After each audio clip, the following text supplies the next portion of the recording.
all so new in this technology that my son was trying to give me the earbuds and I totally refused. I said, I'm not going to touch them today, but maybe some other day. So, Anjum, we are all in the same Yes, yes, category. yes, yes.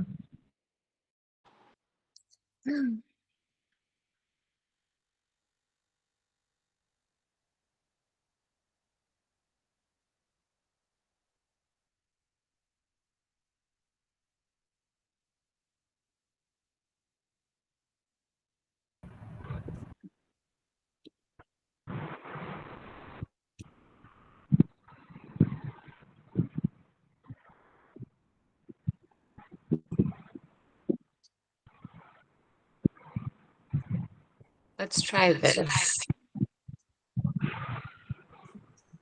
Okay, can everyone hear me? Let me mute that way. Okay.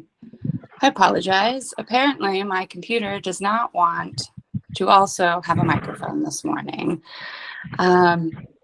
Thank you for your patience as we get started. Ibrahim, could you, it looked like people were talking and doing their introductions. Is that where we are at? Fine, I think we can start the proceedings now, please.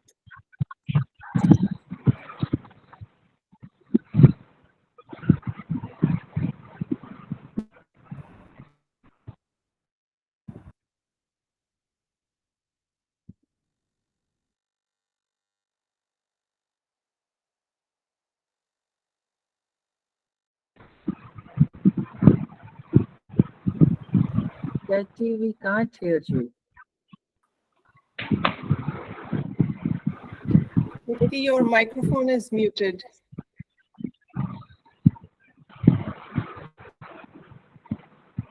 Let's try this. I can keep my mic on and don't please turn it off now. It's the second time I keep it on, and I think you can turn off Anjum down.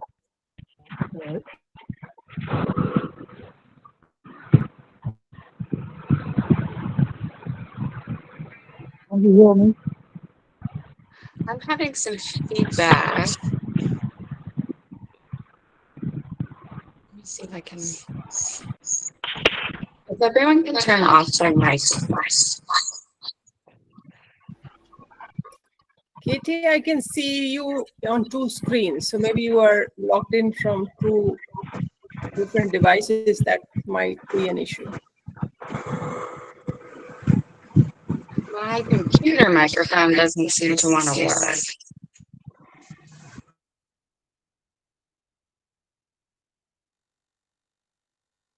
But we can hear you. It's fine. I think we can continue.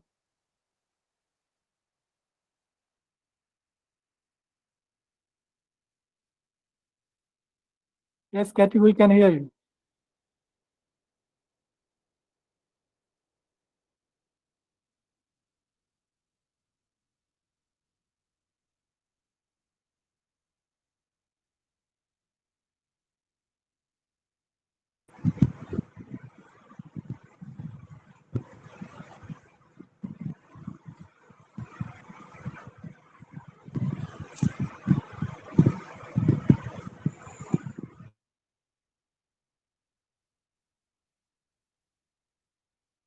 Yes, keep adding those who are in the waiting room. And thank you. I think Katy is lost.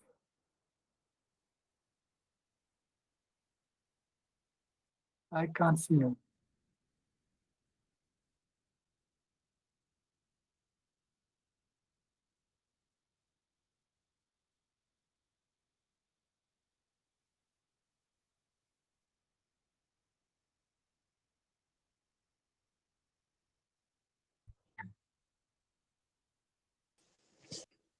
All right. Hopefully this will take away the issues.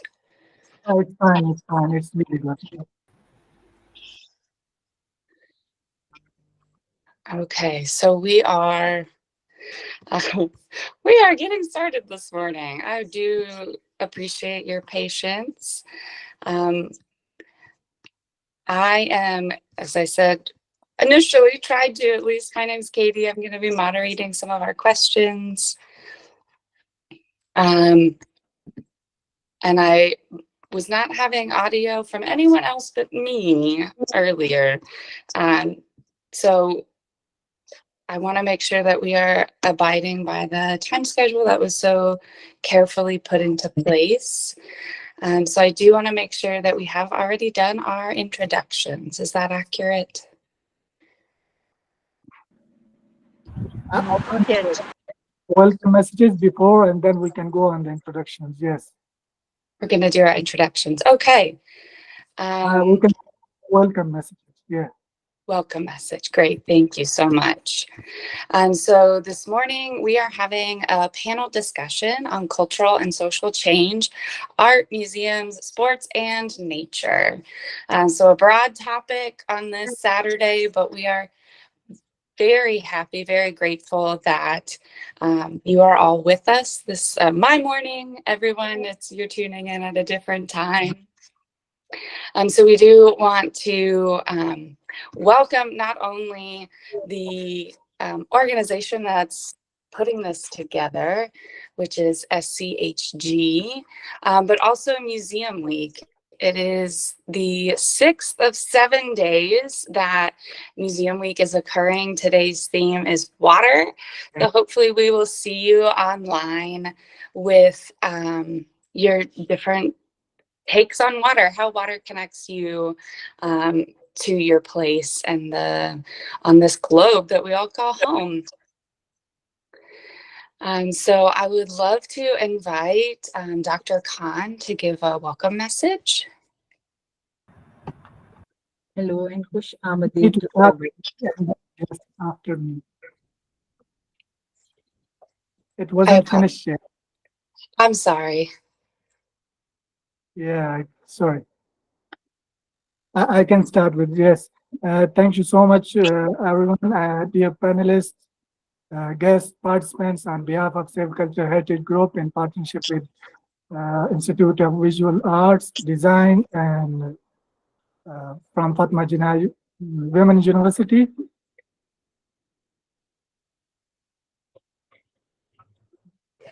Wonderful. Thank you, Ibrahim. I apologize, Dr. Khan. Would you please do your welcome message now? Kush Ahmadi to everyone. Kush Ahmadi is an Urdu word for welcome. In this August gathering of scholarly community comprising an anthology of multifaceted experts, we are having people from the field of art, design, archaeology, museum, art connoisseur, and sports. I think I've taken into account all. It is to initiate the culture of DD, that is discussion and debate. Rather, I must call it intellectual discussion and debate, IDD. Because it is a culture that leads to progress and that was prevalent in Greece in the ancient times. And if we explore anything, we try to explore anything, the place of emanation takes us to the Greece, the region of Greece. The Greeks were the initiators of this culture, but it is present in all scholarly communities. So welcome to all. Thank you. Thank you so much, Dr. Khan. As a reminder for the rest of our time together, if you will please leave your microphones muted to help with any sort of background noise. You're welcome to have, excuse me, your cameras on or off. It's what you're most comfortable with. The way that our time together is going to run is we have some questions prepared for our panelists, and they will have about 60 seconds for some of these answers. First, we should probably learn who our panelists are. So I will be, I have a list of the questions that I will read and direct to our different panelists. And so for this first introduction, it'll be just very briefly of each of our panelists, perhaps where you work, what you bring to this particular discussion. And first, Dr. Khan, we're actually going to go back to you. Did you have anything you'd like to add in your introduction? I'm a professor in the field of art, chairperson Institute of Visual Arts and Design at Fatma Women University, Rawalpindi. And I'm an art practitioner along with a researcher.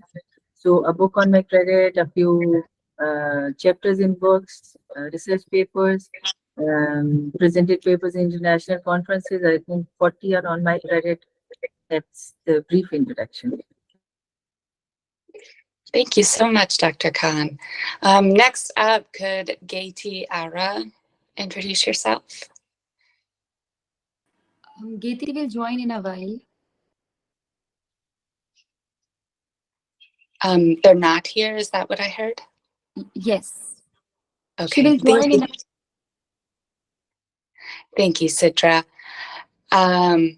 Okay, if she pops on, Ibrahim, will you let me know and we'll circle back to them. Dr. Hector Mackey, could you please unmute? Hello, everybody. Can you hear me okay? Mm-hmm. Yeah, okay, good. So my name's Dr. Hector Mackey, and I know Ibrahim and Dr. Khan from a grant application that we worked on together to create a artistic exchange between Scottish artists and Pakistani artists, and hopefully next month we will find out if that's been successful. And I'm delighted to be here today. I'm delighted that Ibrahim invited me. And the key issue in my intellectual work is about the tension between power and control, and then the principle of freedom, and how we kind of walk between those 2 points and develop society along that argument. So that's what I will be bringing to this intellectual discussion today. So thank you. Thank you so much. Next on my list is Dr. Khalid. I am an art historian, and with the focus on South Asian arts. And my area of specialization is particularly the Mughal era and the Sikh period. I've been part of Lahore Museum, director of Punjab Archives, and along with that, these days my focus is different European influences that I'm coming across in the representational arts of the subcontinent. So that's what I'm working on these days. I've got, of course, a book on my credit and many publications, but the overall my artistic relationship with South Asia, and I'm an educationist, of course. I teach around in many universities. Yeah, that's me. Thank you so much. Next on my list is Mr. Gara.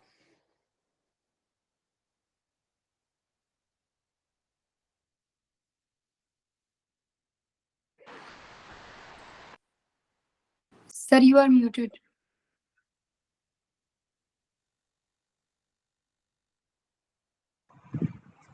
Can you hear me? Okay. Yes. So I am Anjum Dara from Department of Archaeology and Museum, Government of Punjab. Basically, I'm an archaeologist from last 25 years. I have my specialization in the subjects of Hinduism, Buddhism, Jainism, and Sikhism particularly. As I come to the different locations and curator of different museums, I represented my Department of Archaeology in Japan 2006, and then in Korea, Sri Lanka, Austria, Turkey, and last time in China. And in 2019, I have been the guest speaker over the 550 death anniversary of Baba Guru Nanak Ji, who is the founder of Sikh religion in the United States, where I addressed the audience at different universities and museums in United States. So basically, I have presently I am sitting in Texla Museum. I am the director of archaeology in Texla Museum in these days. I am sitting in my office and I have the honor to see you all. For me. Thank you very much. Thank you so much, Mr. Dara. We appreciate you being here. Next up is Ms. Gull. Hello, my name is Erin Gul, and I'm a new media artist and art and technology educationist. And my career spans over more than 2 decades. And I have exhibited both nationally and internationally. My short films have been screened in various states across US and Europe as well. And I also present papers nationally and internationally. I also organize conferences as well. And the main area of my interest for research is gender, art, culture, and technology. And I aim for empowering women, especially young women who are studying at university level through technology education. Great, thank you so much. If we could please mute ourselves if we're not actively speaking, that'll help with any sort of feedback. I appreciate your help with that. I know there's a lot of us on here today. I keep saying this morning. It's morning here. Next on our list of presenters are our panelists, Ms. Varia. Would you please unmute and introduce yourself? Namaskar. I am Avni Varia. Salam. Good morning, good afternoon, good evening from Ahmedabad, the first World Heritage City of India.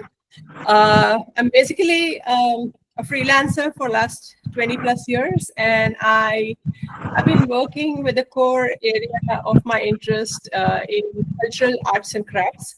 That is where I've started. I come from a traditional potter's family, and my focus is to revive traditional art forms.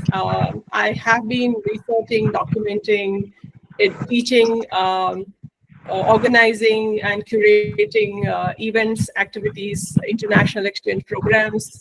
I've been associated for writing papers and doing lectures around handmade. So my core focus is handmade, and I'm glad today to be part of this eminent panel representing Museums of Ahmedabad. And that is one of my initiatives in Ahmedabad, because we don't have that culture of going to museums. And that is one of the major area of my work in India. Wonderful, thank you so much. Mr. Dara, would you mind please muting your microphone, please? Yes, it's okay. Microphone. Could you mute it? We're getting a little bit of feedback on our end. I don't know. And then we can unmute when you respond. Our next panelist that we want to welcome and ask to introduce yourself is Mr. Hussain. Hello guys, this is Zahir Hussain. I'm an archaeologist from Balochistan, Pakistan. I'm also doing my PhD from Peshawar University. Currently, I'm working in the Directorate of Archaeology and Museums, Balochistan, and posted at Mehergarh Museum in Quetta. I have some publications as well.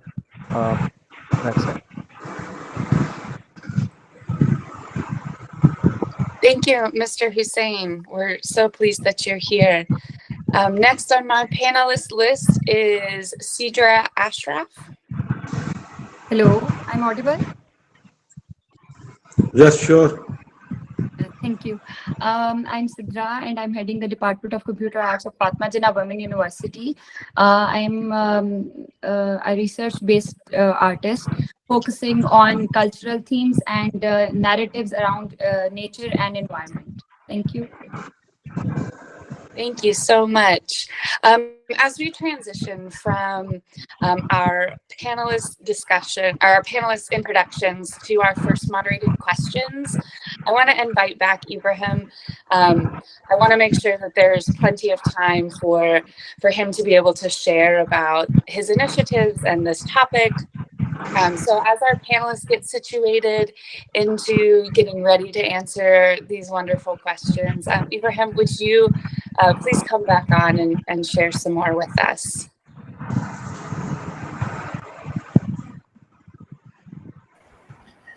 Thank you so much. Can you hear me now? Yes.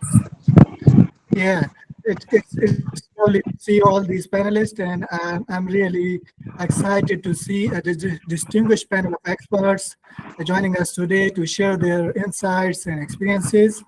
And it's lovely. And being a president of Save Culture Heritage Group and official ambassador of Museum Week for Pakistan, I'm committed to promoting cultural heritage education, and it's a testament to our dedication to fostering meaningful communication, conversations, and collaborations.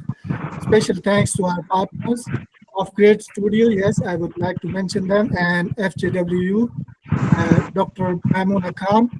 Without support, it was difficult to us to see you all here today.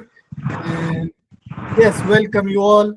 As the discussions begin, we are going to the round two, yes, and we'll be having moderated questions. Thank you so much for being here. Yes, thank you so very much, Ibrahim. I am honored to be your MC to read these questions. Mr. Dar, we're still having a little bit of feedback on your mic. Are you able to mute until we ask you your questions? Okay, sure. Can you hear me, Zareen? We can Yeah, still hear you. yeah, it's mute now. Yeah. There we go. Thank you so much. I appreciate it. Sure. You have to mute it again. I don't try to mute it. It's naturally, I think it's problem with my system. But here it's not showing mute. On screen, it is not mute. On screen, it's not shown as a mute. Sorry for interruption. Sir, we want you to mute your microphone. We want you to mute your microphone. Yes, please mute. So can you get help for that? To mute your voice? No, it is mute now? We can still hear you, yeah. Yeah. We want to hopefully leave everybody on mute unless actively answering a question. Let me do it, and please don't turn on. Yes, I'm muting you. Yes, I'm muting you now. Oh, it's continuously pressing. Wonderful. Thank you so much. Yeah, now it's fine. Good. Please go on. Yes. Thank you. So in our first round of moderated questions, each of these questions are going to be directed at one of our particular panelists. So I will read the question for you, and then there will be, you'll have about 3 minutes to answer the question. And then for any of our people viewing and joining that's not a panelist, you're welcome to put questions into the comments section, or you can write them, and Ibrahim and I will work to ask those questions in a couple of rounds. So our first question is going to be for Dr. Khan. And your question is, how do you see the role of art evolving and driving cultural and social change? Artists are the most sensitive creatures of nature, and even stirred by minor deformities in the surroundings. So, art is considered to be a window into history. They represent their time, their surroundings, or whatever is happening. They can even become commentators of social issues, prevailing norms, and they provide critique about different power structures or highlight injustices in society. That is something that can provoke thought in the observers. And of course, when thought is provoked, it inspires social solutions of the social problems. And of course, it can lead to social change as well. Modern economists, moreover, modern economists are of the view that all progress on earth is due to the aesthetic nature of man. This defines the role of an artist that brought all progress on earth. It is the cause of progress, the entire progress on earth. Because among all the species that are present on our earthen globe, it is only man that has progressed so much. He came out of the confines of caves and started building skyscrapers, whereas no other creature did that.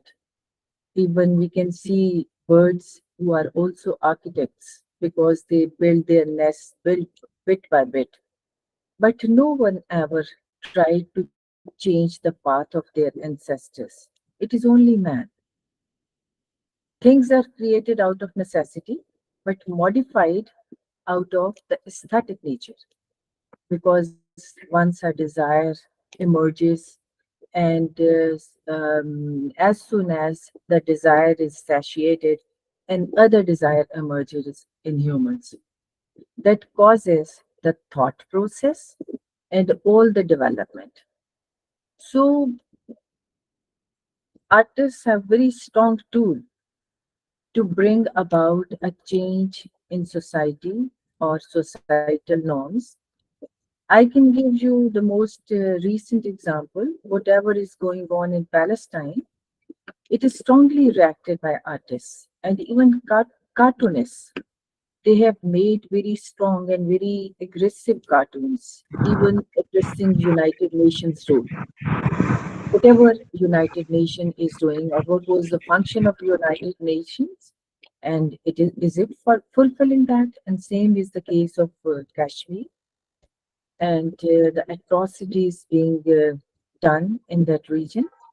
And if I go back to the past, everyone would be familiar with Guernica, the painting, the famous painting by Picasso, which was a reaction against the fascist bombing in his hometown, Guernica.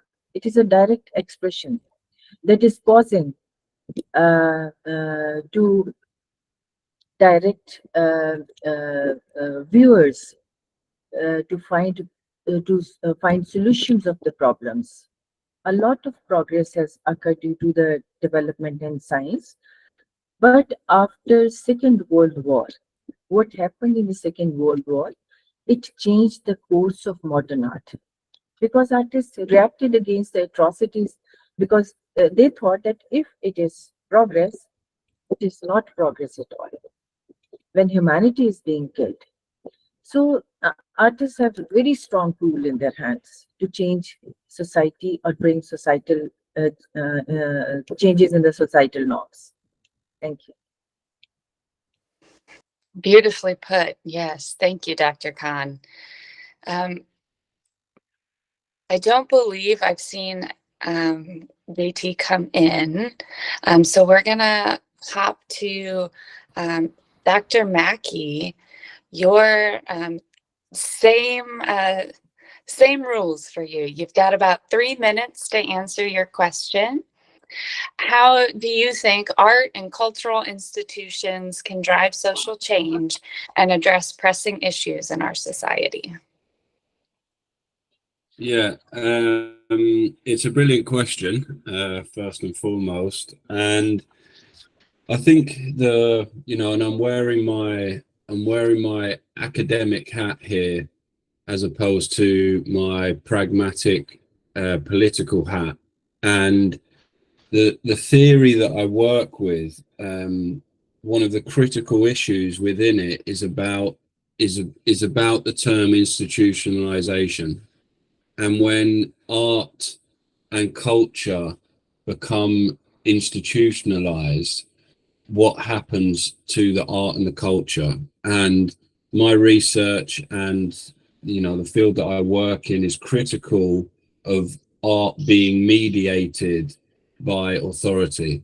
And I'm pleased Dr. Khan talked about Palestine, but in a lot of the galleries and a lot of the museums in the United Kingdom at the moment, the artists who are trying to progress and empower and elevate the voices of Palestinians and what's happening, they aren't being welcomed by the museums.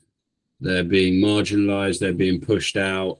And then this relationship, the relationship between art and the law and what can be said and what can't be said, becomes mediated by a kind of a professional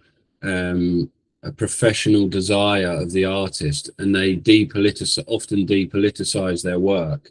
So I guess my issue maybe with the kind of the understanding of the roles of institutions, and because I think that the role of the artist and should be to be critical of institutions, and then that becomes a problem when artists want to elevate their voices, and we think that art should be in schools, but when it goes onto a curriculum it then can't be political.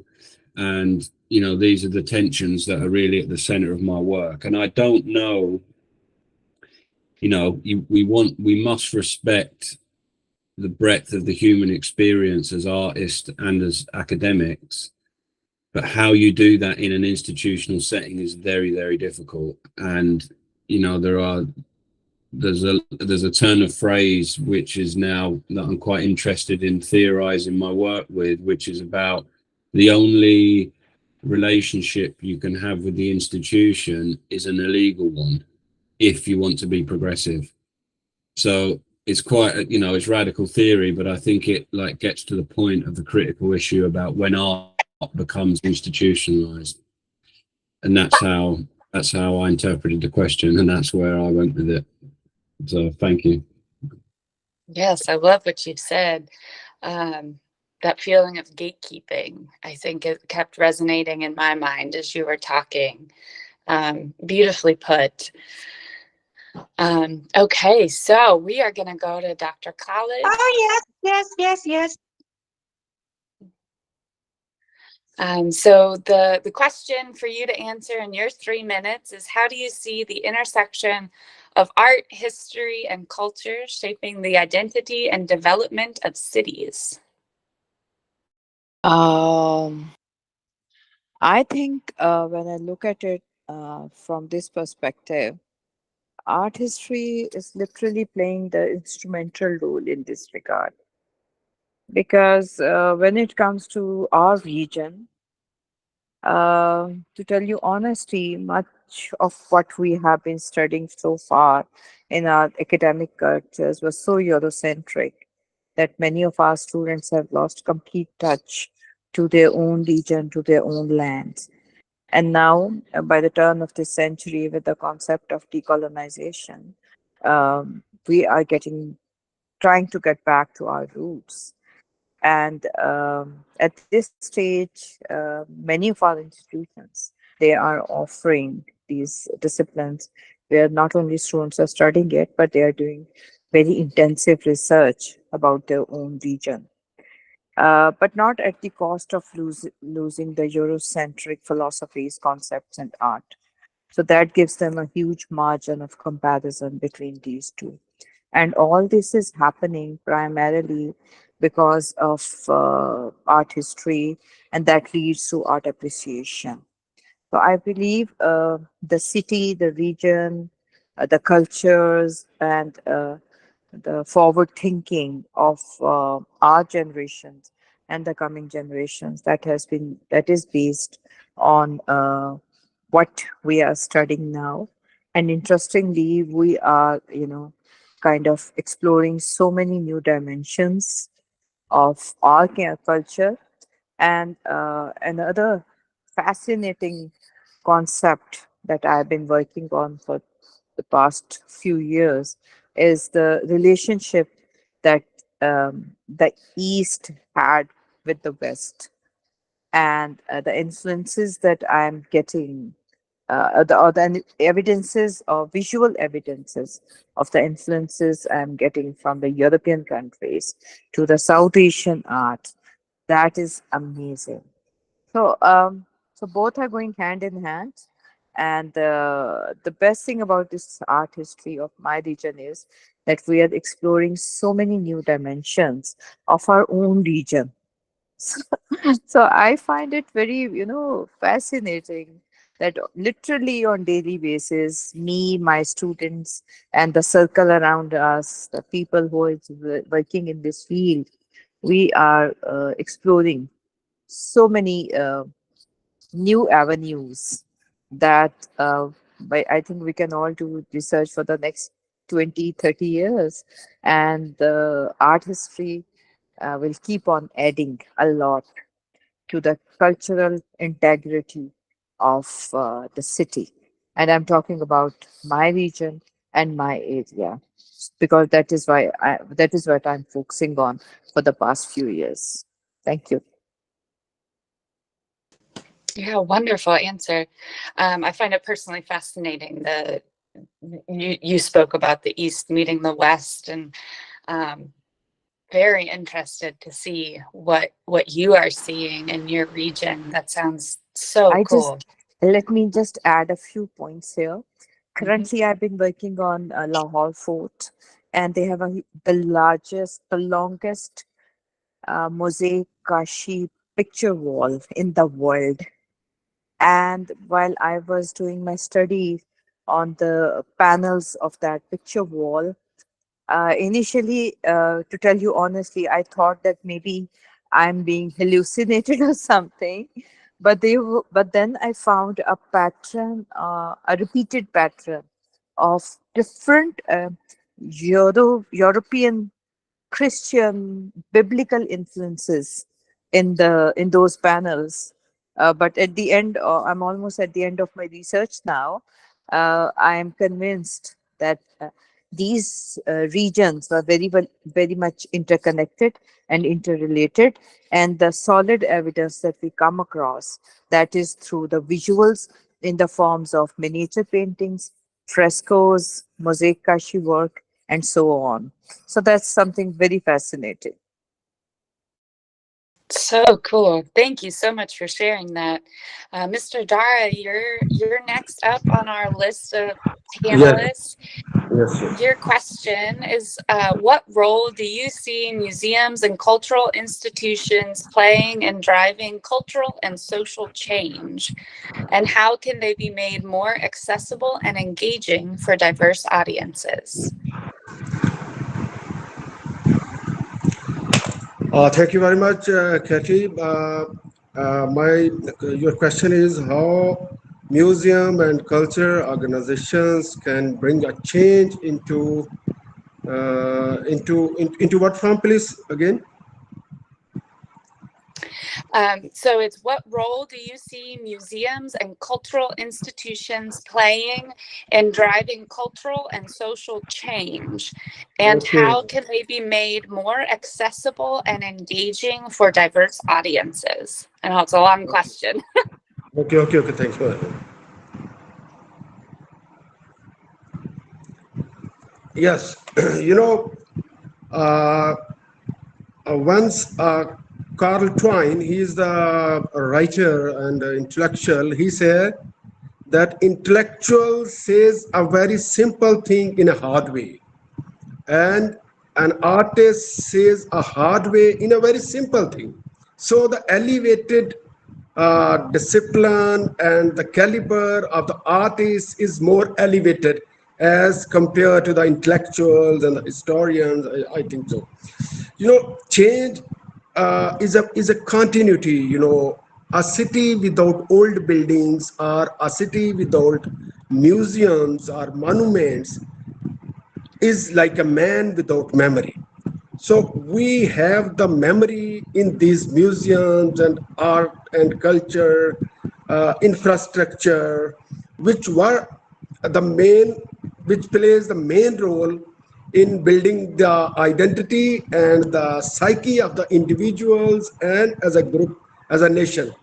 So what change a museum can bring. So no, our museum, I am sitting in Texla Museum. Texla Museums and its artifacts and its objects are not related with the history of Buddhism and 2000 years old culture, but that culture doesn't mean that Buddhism was finished, Hinduism was finished. That was a time in 2000 years and 6000 years in Indus Valley civilization, in Mohenjo-daro, Harappa, and now it is finished. The culture, particularly I am talking about in Pakistan. So all these cultural traditions and museums we have in Pakistan, it gives a message to the present situation. It paved the ways for the future course of actions. Museum doesn't mean that it is the part of history, and it doesn't play any role in future course of action. So we should determine that all the culture, all the values, all these religious traditions of Hinduism, Buddhism, Sikhism, Jainism, Zoroastrianism, Christianity, and Muslim culture, these are Muslims. We are our religion, but we have the cultural tradition of all these different fields and religious backgrounds. So we should own these culture. So when we should be able to understand that this is not their other religion, this is our heritage. So when we own this culture, own the Texla Museum and other religious traditions of other religion, we will be able to bring change in present situation. So if we doesn't own the history, if we doesn't own the cultural patterns of other religious traditions, we will not be able to save, and we will not be able to make our identity as a nation. So I think museums, cultural institutions play a bigger role it brought a bigger role in a social change in any society, not in Pakistan or in India, but in any situation, in any country of the world. Like the same pattern as nature evolved things from different situations.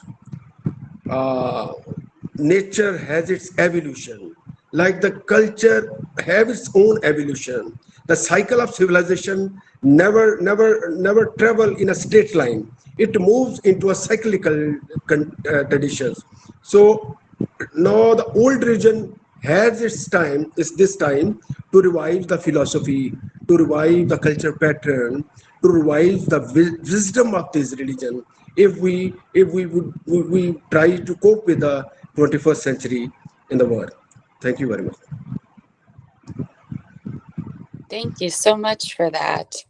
I appreciate your thoughts. I love the adapting and continuing to change, and it's not the end, right? It's not the finished product. It's an ongoing conversation. That. Yes, sure.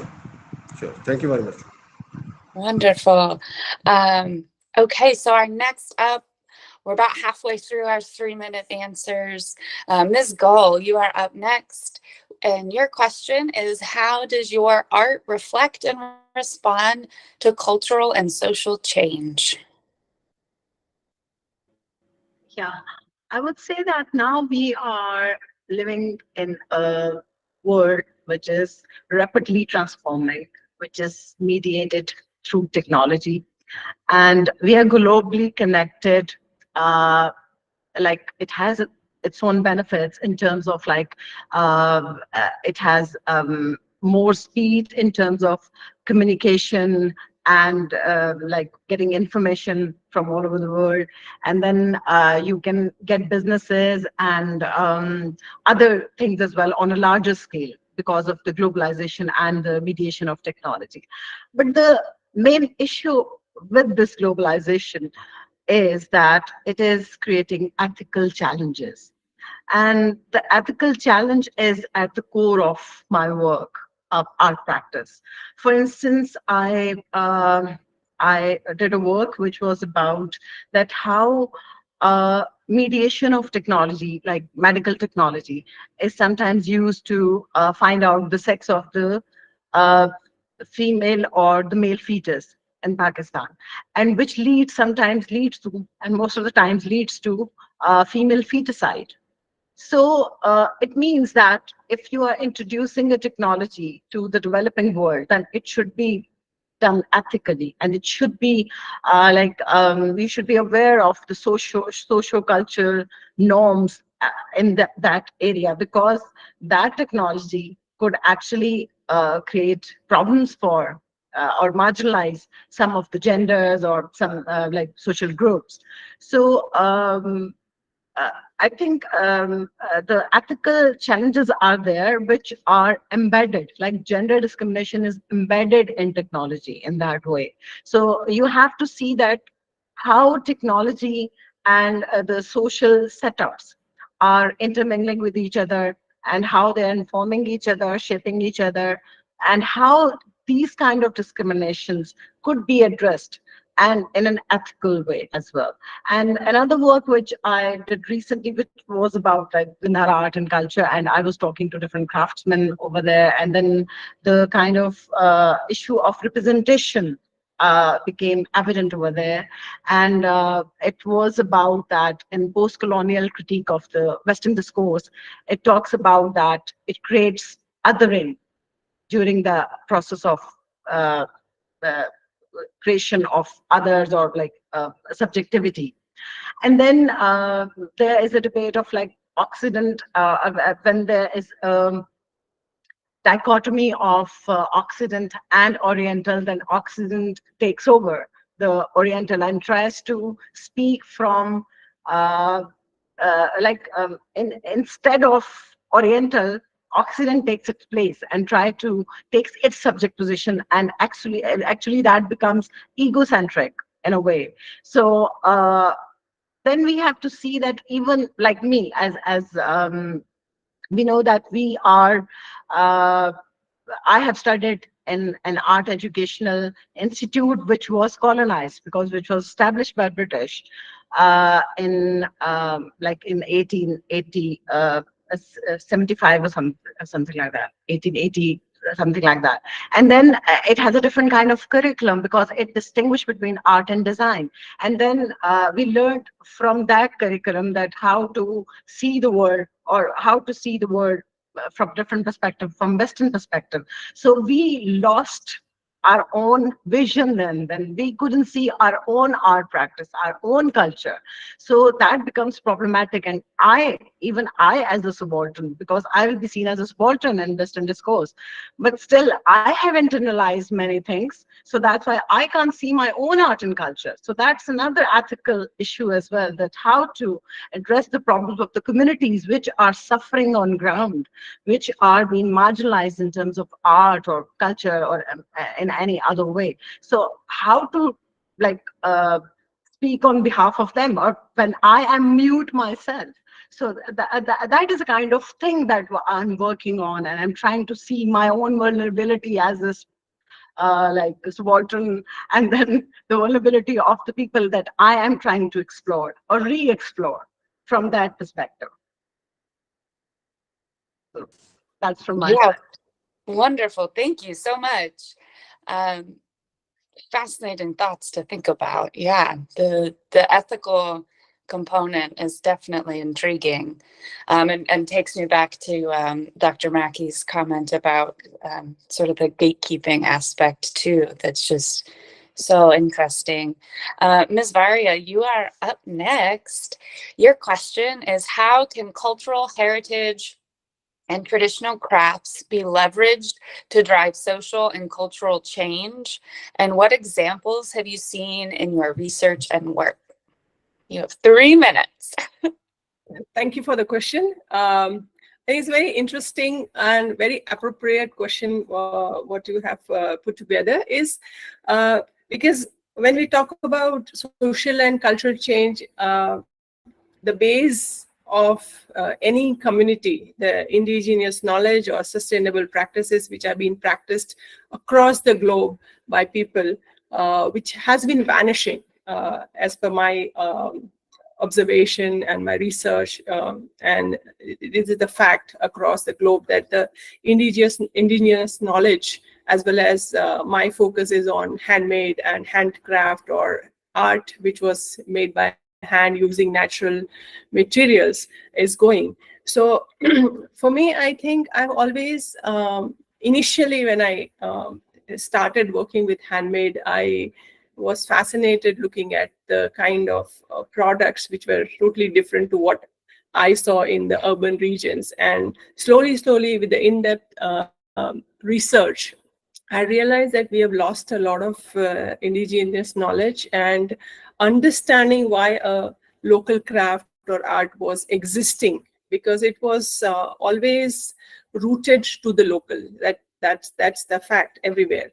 My little bit of research in London when I was studying, I did a research on handloom weavers of London City way back in 2010-11, and I think that also brought to me the same point where people were trying to preserve their local cultural craft living in London.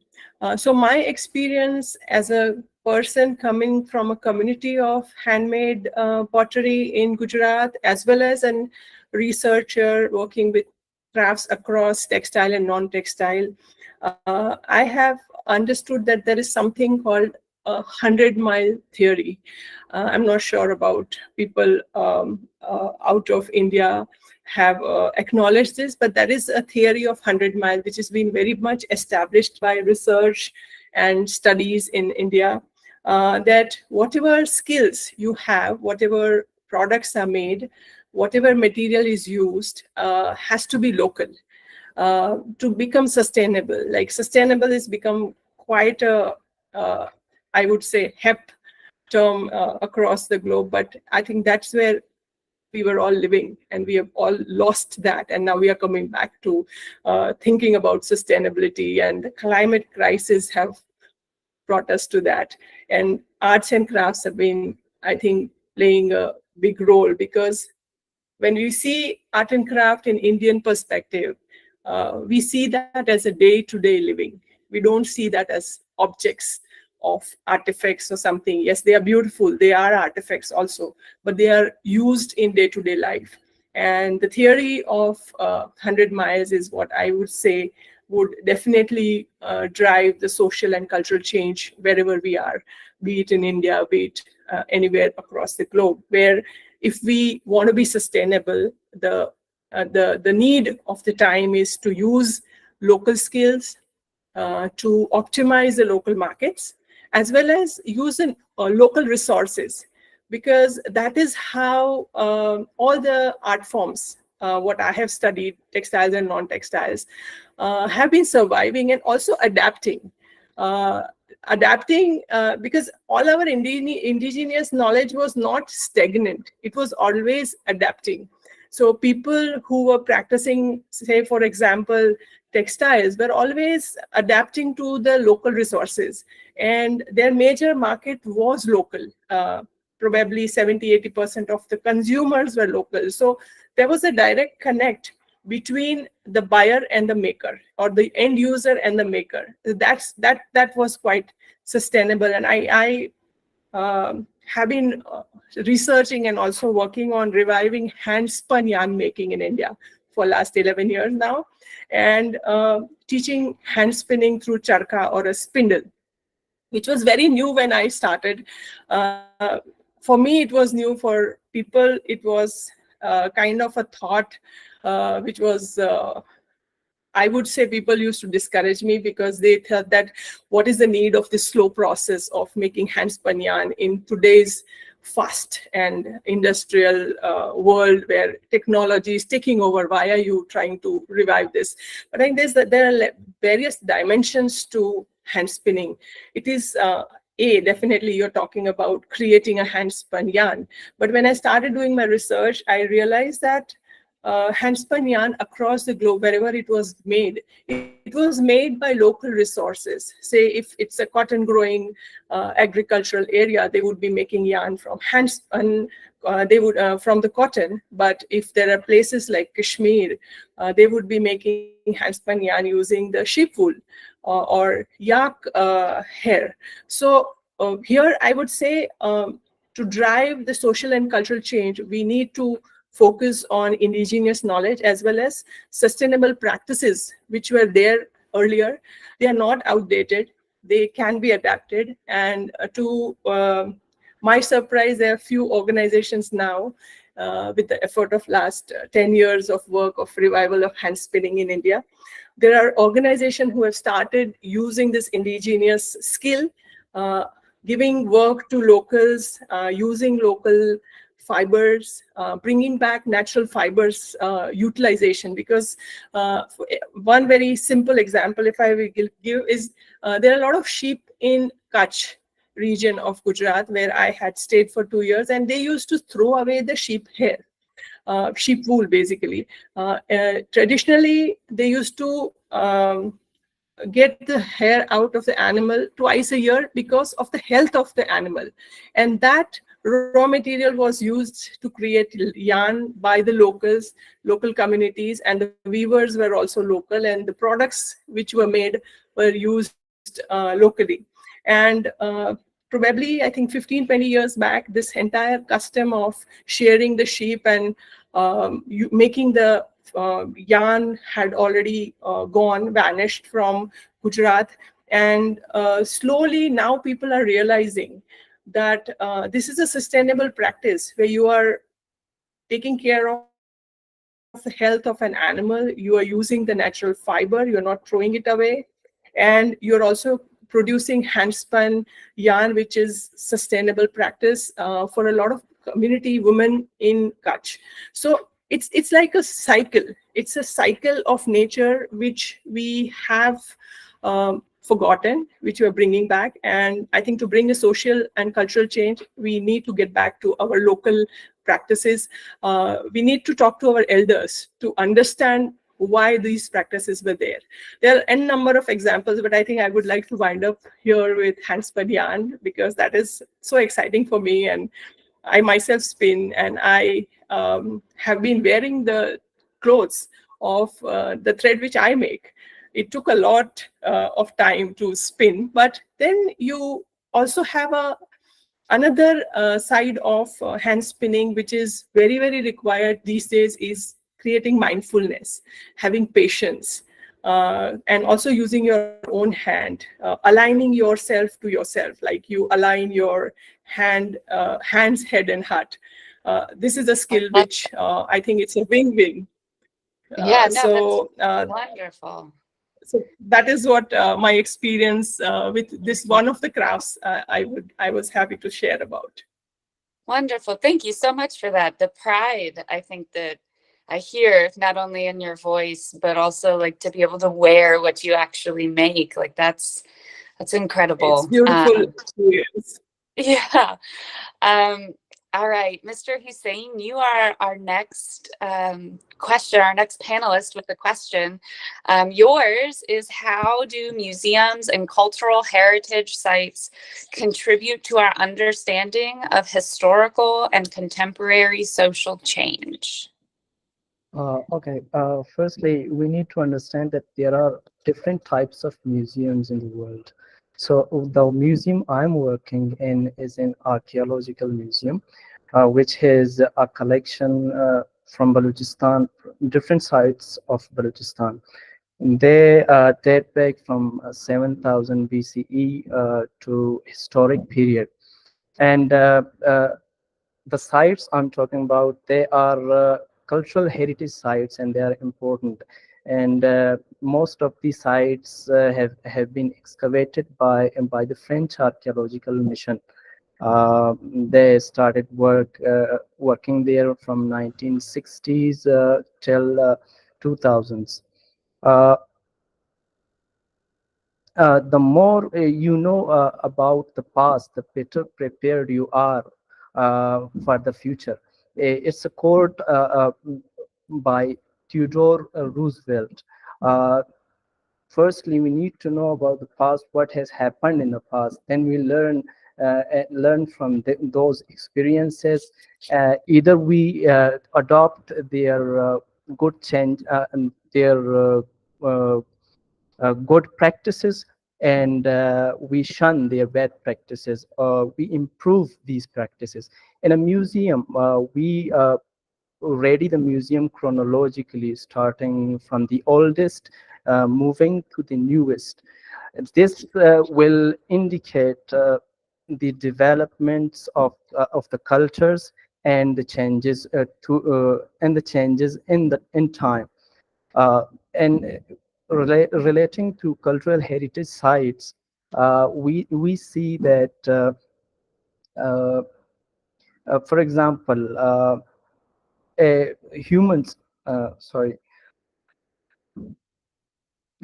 uh, museums and cultural heritage sites help us understand developments in, in a chronological method. They start, for example, if we see that anything in the world starts crudely, it is never in the developed form. And slowly and gradually, we see in a museum that, for example, from Neolithic, it's in the crude form it started. The idea came from there. Then in the Chalcolithic age, it developed, and if it is if it continues till today, then it is in a very refined form. And what I mean to say that the things we have learned from the past societies, we are using them till today. The ideas that they have given us, we are using them, we are perfecting them. For example, we use the pottery, different kinds of potteries and their shapes till today. But what we do is we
Okay. I wonder if our internet connection got a little funky there. It might just be my internet connection, but Mr. Hussein, at least I could not quite hear that last little bit of your commentary. And to be respectful of our timing, I do want to go ahead and transition to our final question of our 3-minute cycle, which is for Sidra. Sidra, your question is, how do you think nature and the environment can inspire art and design? And what examples have you seen in your work and research? As a Gen Z artist, I develop my research philosophy to connect history with technology mostly. Um, as nature is everywhere. Nature is an immense topic that encompasses so many things. Nature serves as a profound muse guiding my creative journey. If I connect it with history, history informs that ancient cave drawings were inspired from the nature and environment they live in. For example, Alta Maria Cave in Spain. It is renowned for prehistoric cave art featuring charcoal drawings and polychrome paintings of contemporary local fauna and human hands.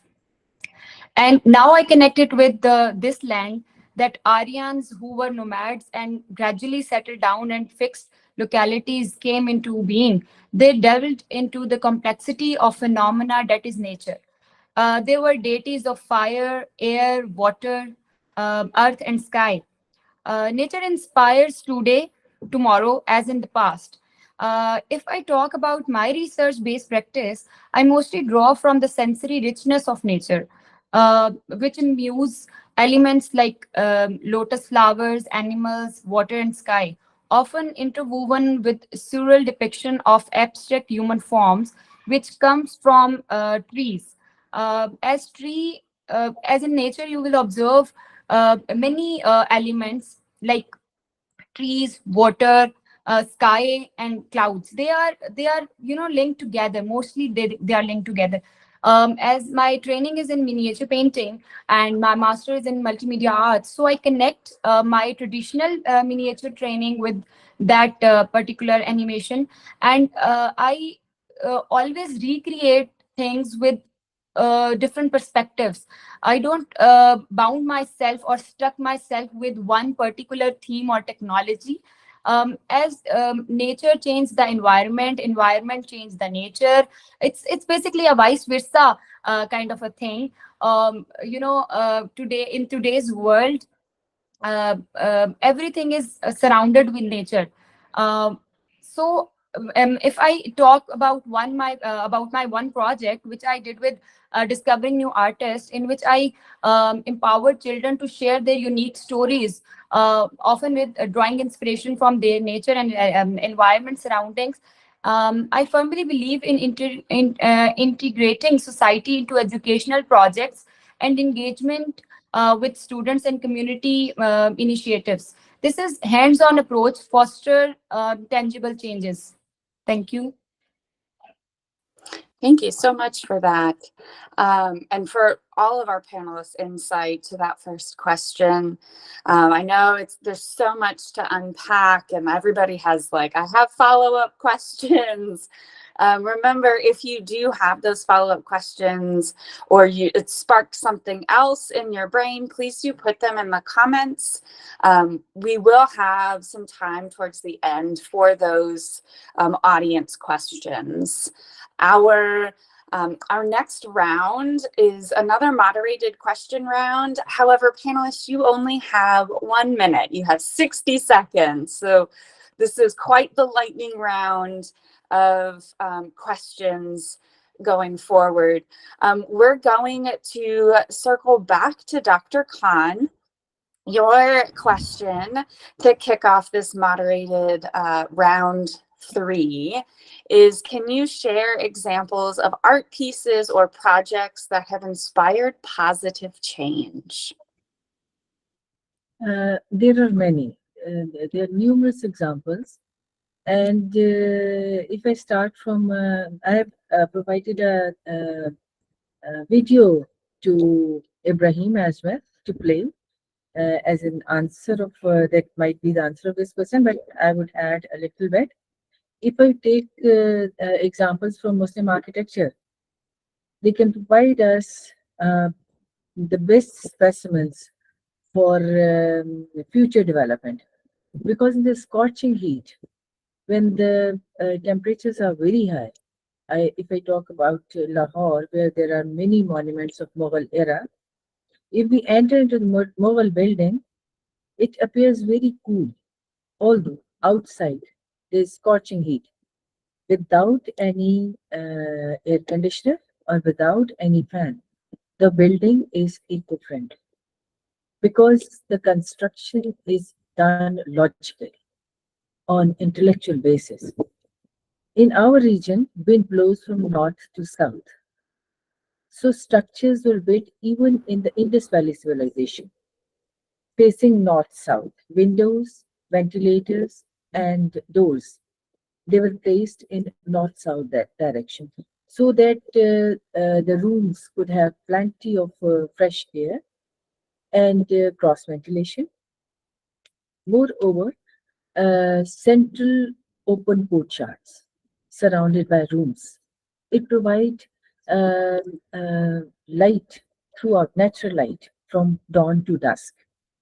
So no artificial use of electricity in the morning. It was used only for night. And so these structures were eco-friendly. And if we start using or following these traditions, we can have a lot of saving, economic saving, as well as the Mother Earth could be saved as well. Ibrahim, would you play the video? Ibrahim? Yes, it's on YouTube. I think I have shared in the chat the link to the video, so they can have a look at it. Okay. Great, thank you so much. I love the architecture reflecting changes, right? These positive changes and using what is already there in nature and benefiting from that. I love that. Ibrahim, I am double checking to see if Katy was able to join yet. Yes, I'm very much here. My apologies. You're very much here. Yeah. Welcome. We're so happy to have you. Thank you. Yes, my apologies. I missed the earlier portion. There was an emergency. I had to see that. So, yes, I am here. Yes, you may. Welcome so much. We're so glad that you're able to join us now. We are in the midst of a 60-second answer round. And the question that has been prepared for you is, what role do you think art and creativity can play in shaping our relationship with nature and the environment? Being an art educationist, I have an advantage that to go through the art history and the practices side by side. So the role the artists play usually is a cultural custodian of all the art practices they have, be it the craftsmen or the artists as such, that they preserve, they reflect the identity of that particular space and time. So through different mediums as they work, what I have learned over the period through the experience with different levels of students, that if they are exposed from the very beginning to the different roles an artist can play and the different crafts that we have, as Varia was mentioning, and as I have was able to listen to Fober and Gul, there are so many concerns or issues that go parallel when we are addressing art, the role of art, what it can play. Anyway, to make art apolitical, that is not possible. To confine it into ethical boundaries, that is possible, but that is a huge task. But the relationship with the nature is very much possible with all the practices that we see in our in all the institutions, or be it with any other, you can say, if artists they are painting the beautiful landscapes, they are introducing the world about those lands. But when artist is determined to speak the true word, or to create awareness about a certain issue, that gives another insight of that particular society and that time altogether. So powerful visuals and documentaries or images or practices, they all play a very strong role in creating relationships, not only creating, recreating. Because once we are clear what we really want our young artists to do, we will definitely be able to create their linkage with nature in a much stronger manner. If it's not, because the materials that they use, the mediums they use, the motifs that they use, they all connect them directly with nature. So from the art education point of view, from the very beginning, from the very junior classes to the higher education level, it is very, art can play a very, rather a pivotal role in connecting a strong relationship with nature. Absolutely. Thank you so much. We're, again, so glad you were joining us. So Dr. Mackey, you are next up with our 60-second answers. Your second round question is, what role do you see sports playing in shaping cultural identity and promoting social cohesion? Right, thank you. 60 seconds, right.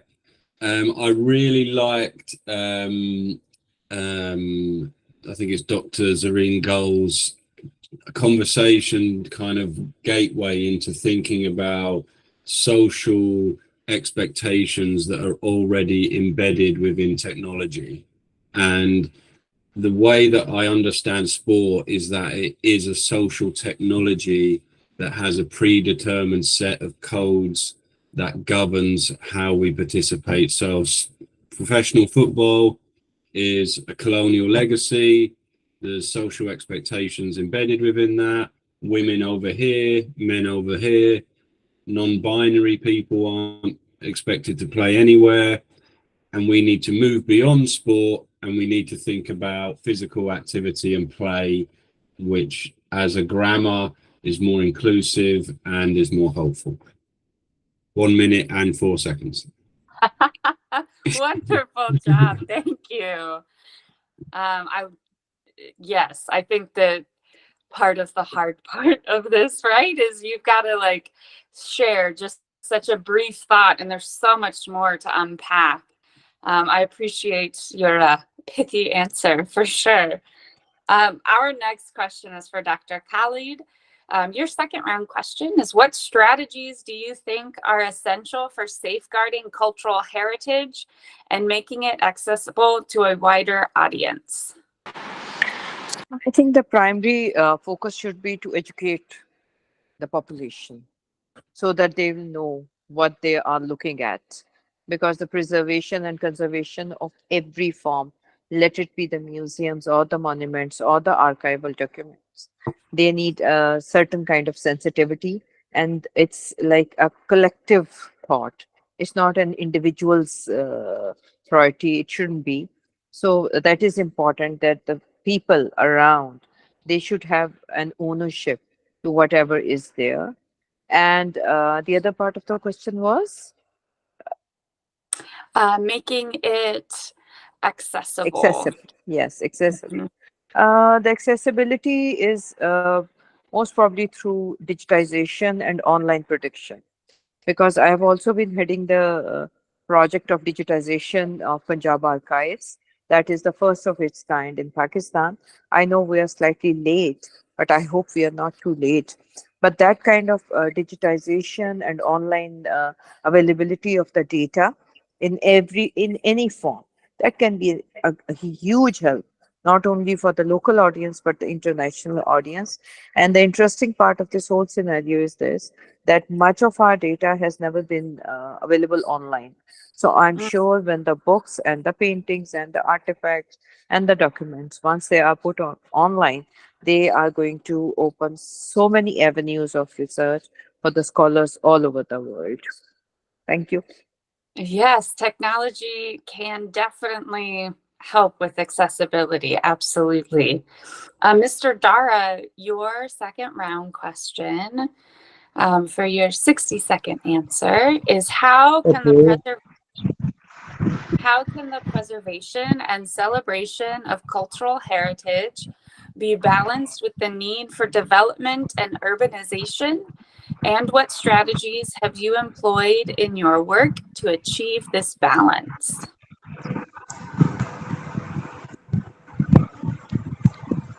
Okay, conservation and celebrations of, culture, heritage to bring more into, sorry, Katy, to bring more into? To be balanced with development and urbanization. Okay, to be balanced with development and organizations. Uh, Conservation of archaeological heritage, particularly of monuments, which were started in colonial time, and the first Ancient Monument Act was given by Lord Curzon in 1904, and then in 1975, the Antiquity Act of Government of Pakistan, which provide the ways and means and pros and cons for conservation of all the heritage sites in Pakistan. So we have almost more than 2,000 heritage sites related with uh, Indus Valley civilization, Buddhist heritage, Sikh heritage, Jain heritage, and Muslim art, and all other ritual related with the different dogmas and doctrines which were once established in Indian subcontinent. So the celebrity also provide you the revision of all those ideas and all those cultural norms and values. When we celebrate, well, let's suppose, well, we celebrate Diwali, we celebrate Holi, we celebrate Vaisakhi. All these are the continuity of our traditional values, which were being the part of in this culture. So to celebrate this culture and celebrate these occasions and events, it brings more balance to the development, because development needs the audience and the feedback. If the feedback is given in good pattern, that the audience that then it will create a good balance between the development and organization of further further avenues and vistas to explore further avenues in these fields particularly. Thank you very much. Wonderful. Thank you for sharing those thoughts. Our next person, Ms. Gull, you are our next panelist in this lightning round. What role do you think art, education, and cultural institutions can play in shaping our responses to contemporary social and environmental challenges? Yeah, I would say that if we collectively develop a curriculum or develop or organize some kind of ventures together, then we can socially, like we can inform them or inform our students about the problems or issues around identity or the issues around marginalization of the communities or discrimination within the setup of technology or use of technology or access to the technology. I do agree with Dr. McKee that there would be limitations to it, but still we can try that by trying to decolonize it in certain ways. And then in terms of environmental issues, I think that it's a very new phenomenon in Pakistan in terms of like an education setup. Students don't know about it, but in the West, in the universities and the schools, they know, but they are aware about they have awareness about environmental issues and how to address them. It's a very new phenomenon in Pakistan. But recent disastrous kind of flooding and other recent events related to climate change has actually made it very alarming for Pakistan to really focus on this now, because they have to understand that it's the Anthropocene age and it's us it's humans who are actually creating this disaster, and we are actually through pollution, through our like uncontrolled population, through excessive use of resources without considering the sustainability of the resources, we are using them, and so we are actually responsible for that. And in the education systems, if we are also along with the cultural institutes, because we are attracting biodiversity, and biodiversity includes ecosystems, it includes evolutionary processes, the cultural processes which are important to sustain life. So together, education institutes and the cultural institutes can work together on these issues through curriculum design and through the joint ventures as well, and through awareness as well. Yeah, beautifully put, and so, so precise, so quick. I so appreciate your thoughts. Ms. Varia, your question, we're going to roll right through. As a promoter of culture and art, how do you see the intersection of tradition and innovation shaping our understanding of cultural identity and heritage? And what strategies have you employed in your work to balance preservation and innovation? Thank you for the question. I think for me, the entire question lies in three terms, which are the foundation of all the programs, what I do.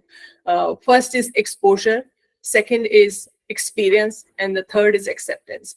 So be it the Heritage Film Festival program, what I organize, be it Museums of Ahmedabad, be it revival of traditional pottery, the first thing is to give exposure of our traditional knowledge to the younger generation.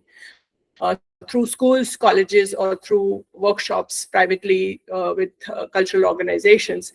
And once they have an understanding or just the knowledge about it, we have hands-on experiences, workshops, we have tours, we have visits to the villages, and these days a lot of online things. But for me, I think that experience part is, I endorse it more, because the moment you do something with your hand, or you personally be at a place where something is done, you can resonate for innovation in contemporary life. And we have seen designers, young designers, adapting the traditional products to contemporary lifestyle, using the same skills and same traditional product, adapting them a little bit. I'll put a link about a traditional roof tile, which I'm working with traditional potters, and that has been adapted by young designers, and they are creating coolant systems. The most recent example is at the Bombay airport, using the traditional terracotta component. People have started creating air coolers. So I hope I've completed in 60 seconds. Yes, thank you so much. I personally love airport art and museum exhibits. I think it's a wonderful thought of how to integrate thought into travel as well. As a kind reminder, we're almost done with our 60-second answers, which means we will take a few audience questions afterwards. So if you do have a question, please do put those in the chat or in the comments, and we'll work to get a few of those answered. Mr. Hussain, you are next on our lightning round question.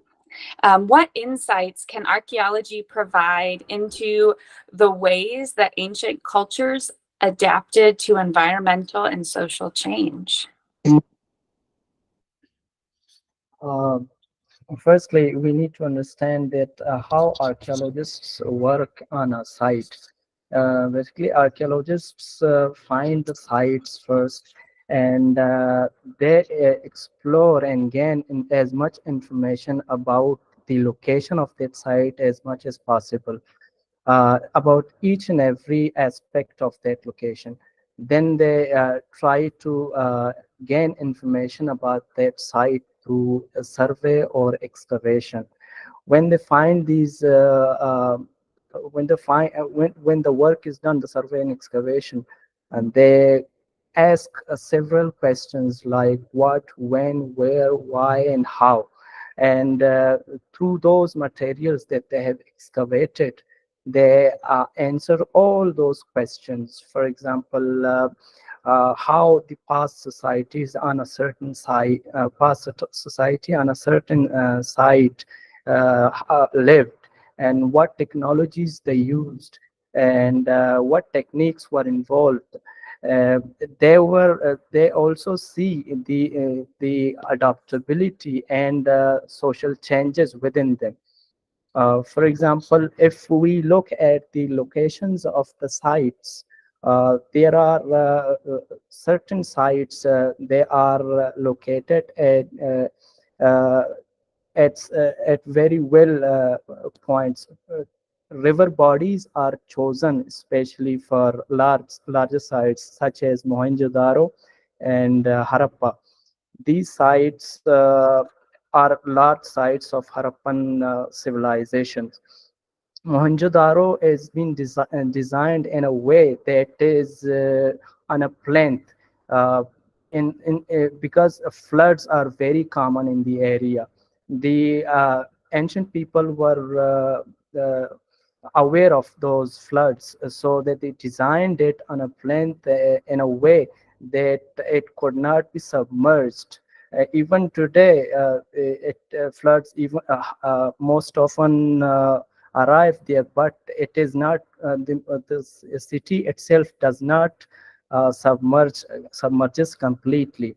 If we take an example of Balochistan, uh, the environmental adaptability, the people still use gabarbans. Gabarbans were those dams which were used in the ancient times, starting from Chalcolithic times, and still they are in use. They were used in Kuli culture and Togo culture. They are different names of the different cultures starting from 5000 BCE. These when I visited Haran and Washok and Panjgur, they are different districts in Balochistan. I saw uh, hundreds of gabarbans, these dams. They were being still used by these local people, which means we sort of find continuity in the cultures and environmental adaptability as well. I love that. What a wonderful topic for our Museum Week theme of the day being water. How floods and dams are used and still being used, right? That's incredibly interesting. Thank you for sharing that. And again, echoing the fact that we are learning from the past and adapting and revisiting those, older techniques, but repurposing them. Sidra, Ashraf, your final lightning round question in our round of lightning round questions is going to be, how can art education be used to foster environmental awareness? Well, as an educationist, I believe education is the most powerful weapon which you can use to change the world. Nelson Mandela said, art education plays a crucial role in nurturing environmental awareness by incorporating themes of nature, conservation, and sustainability in curricula and education, which can inspire natural elements. Hands-on experience such as outdoor art projects, nature-inspired art workshops, and which will cultivate the sense of responsibility towards the environment. As me and my colleague Zari, we were design a residency at Texla in 2021. Through this experience, we discovered that addressing social and cultural challenges it could achieve through community engagement. We organized numerous talks with the local community of Texla and explore sites like Mohra Muradu, Sirkap, and Texla Museum by translating bookish knowledge into a real life experience through site visits and community interactions. We as an educationist cultivate a culture towards environmental and cultural issues. Wonderful. Thank you. And thank you to all of our panelists again to not only be tackling this on a Saturday, but such in-depth questions that I know everybody wants to share more of. We have gone through our moderated questions. I'm checking our chat function for some questions. We're just going to take a few because we are technically over the time that we had allotted. But the one that sounds really interesting, that is really, it's open to any of our panelists, is how do you think the wide usage of new technology will affect traditional art? So for any of our panelists, if you'd like to unmute and share just a brief thought about how you feel that would happen. And Sidra, go for it. I think medium is the message, Marshall McLuhan said, because everything once it was passed, then we should not get afraid of new technology. We should adopt it, and we will come up with new things and experiment the new technology and incorporate history with that. Thank you. Would any of our panelists? Oh, Ms. Gold, you've unmuted. Yes. Can you please repeat the question? Yeah, for sure. It's about new technologies influencing or affecting traditional art. Actually, I would say this: technology itself, does not happen in isolation. It's part of social activity, because human engagement with technology is a social activity, and technology has different dimensions to it as well, like economical, political, other psychological dimensions to it as well. So the ideas and the artifacts and these all things are the social constructs, and these are produced during the negotiations of the social actors. And whether you are doing art activity or doing other things, technology is intertwined with that, and it because human agency is involved in that, then social forces are involved in that, technology is involved in that, and that brings complicated kind of interactions, and they can bring unintended kind of results as well. So actually, we can't gauge exactly that what happens when these social forces interact with each other, and we do try to like gauge that what happened or not. For instance, if you are using AR technology, it's an augmented reality technology. So it has a conception of presence and absence, because whatever is created is there, but it's not there materialistically. So there is an idea of transcendence to it. So the idea of transcendence was there, but now it's been materialized through this technology. And now new narratives could be created through that, through co-construction and other things. So it is influencing art in many other ways, but there are so many other areas which we can't gauge unless we try to critically see them, that what's happening. And so much technology is there. So it's very, very difficult to gauge that what is happening and at what scale. That's from my side. Wonderful. Dr. Khan, I'm going to call on you next. I wanted to invite all of our panelists. There was a really wonderful question in the chat that I'd love you to type an answer to if you feel so inclined.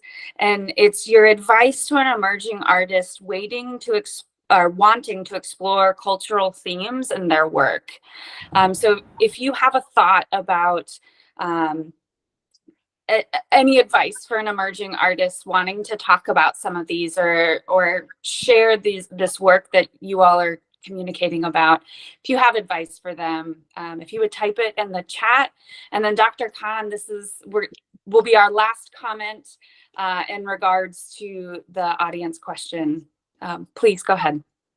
I would like to answer both the questions. The first one, nothing can be a substitute of human brain. any technology, any machine cannot take the part of the role of human brain. If the artist is skillful, nothing can compete him or her. And for the second question, we would encourage the upcoming artists to take cultural themes. It is necessary for them to take cultural themes. Thank you. Thank you so much, Dr. Khan. I would agree. It's can be scary as a younger professional in the field to take on some of those bigger topics, and definitely, as has been echoed by several of you, is the gatekeeping and the meeting tradition with the modern age, I think is can be daunting. But I would encourage anyone that's coming into the field to be bold. Definitely be bold. It'll pay off. At least that's been my experience. Again, thank you to all the panelists, all of the attendees. You all have shared such wonderful insights, and it started my morning off just full of energy. So I so appreciate each and every one of you. I do want to plug just a couple of things as a reminder. We are wrapping up Museum Week, so that's 7 days of daily themes. You are welcome to post and tag Museum Week in it. It is quite incredible to see how these themes are addressed across the globe. I also want to plug a 90-second museum talk that there's an invitation for any of you that are interested in learning more about that and engaging further. I know Ibrahim has so many different opportunities through his organization that I know I'm going to dive deeper into myself. I do want to provide space both for Ibrahim, and then I have a couple of people specifically that would like to send a thank you message. But I want to invite Ibrahim on first, because truly I have just been here to read questions, and I am not the brains behind this at all. So Ibrahim, I want to say thank you to you for putting this all together and allowing this space for all of us to chat.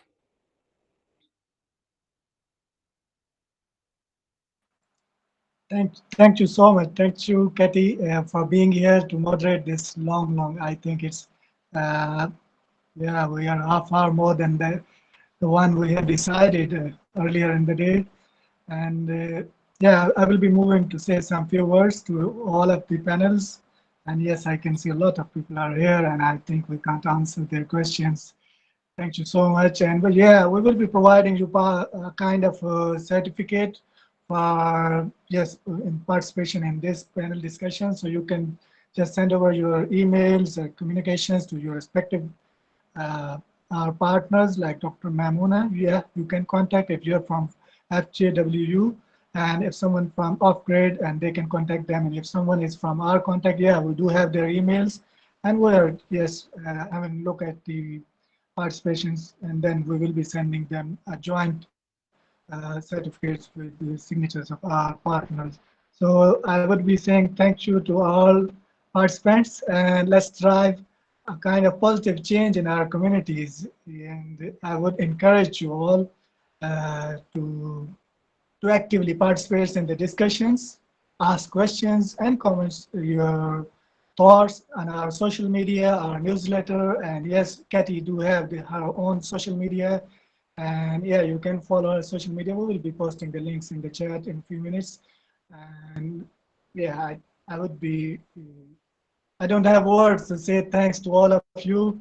It was really lovely, and I would like to say thanks to our partners, especially Dr. Mamuna Khan and Gitiara. They have been really lovely to be on this project. And Dr. Hector Mackey, he has been really motivating for me since I have got an idea and I contacted them. He was really positive about this idea, and it was like a really nice subject, topic. And Professor Mamoon, I know that it was something different, like happening in a person event, but we got online due to some unforeseen. So yeah, it's really great and lovely to see you all. And yeah, we will continue this conversation on social media. So don't worry, don't be sad. We're leaving for now. We will be connected, and keep following us on our social media. Museum Week, Katy, me, and yes, another partner was, we are working for Museum Week. Sorry, as an official ambassadors, and yeah, you can follow. Yes, tomorrow, yeah, it's the last day of Museum Week. You can post something about coexist, like a kind of cultural diversity. So you can post your culture, your dresses, your art, anything. And yes, 90 seconds is there. We have a month for that, short video, reels, and you can send over those things. Thank you so much. Thank you, Ibrahim. Katy, I know you joined late. If you wanted to share maybe 30 seconds of something so that you can be our closing remarks. Thank you, Katy, for this opportunity. Actually, what I would like to reinforce is that these sort of interactions are definitely must, and they should continue more frequently as usually they are. But regarding, because I want to talk about especially from the art education perspective and the off-grid perspective, that we need to make it more accessible, as it was mentioned earlier, because that is very important to make the things possible, and inclusivity is also the primary factor that should be considered always. So these two things are very important, that can gel the society in general, and it's going to definitely give more better results and more activity generated. And I'm really grateful to providing this opportunity. Hope to be connected again soon. Yes, thank you. Thank you so much.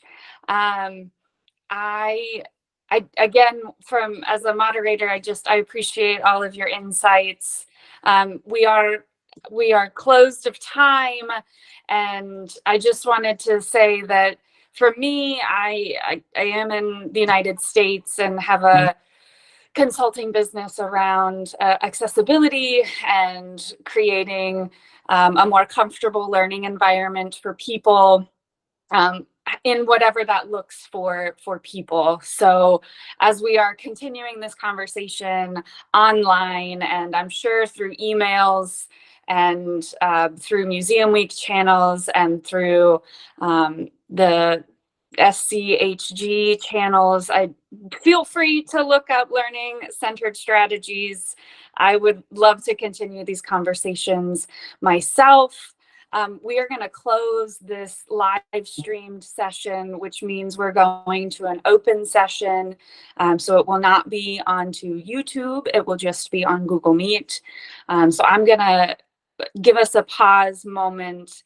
I know it's been a long couple of hours today. I want to be respectful of everyone's time. So again, thank you so very much. It's been a joy. And Ibrahim, I am going to say thank you.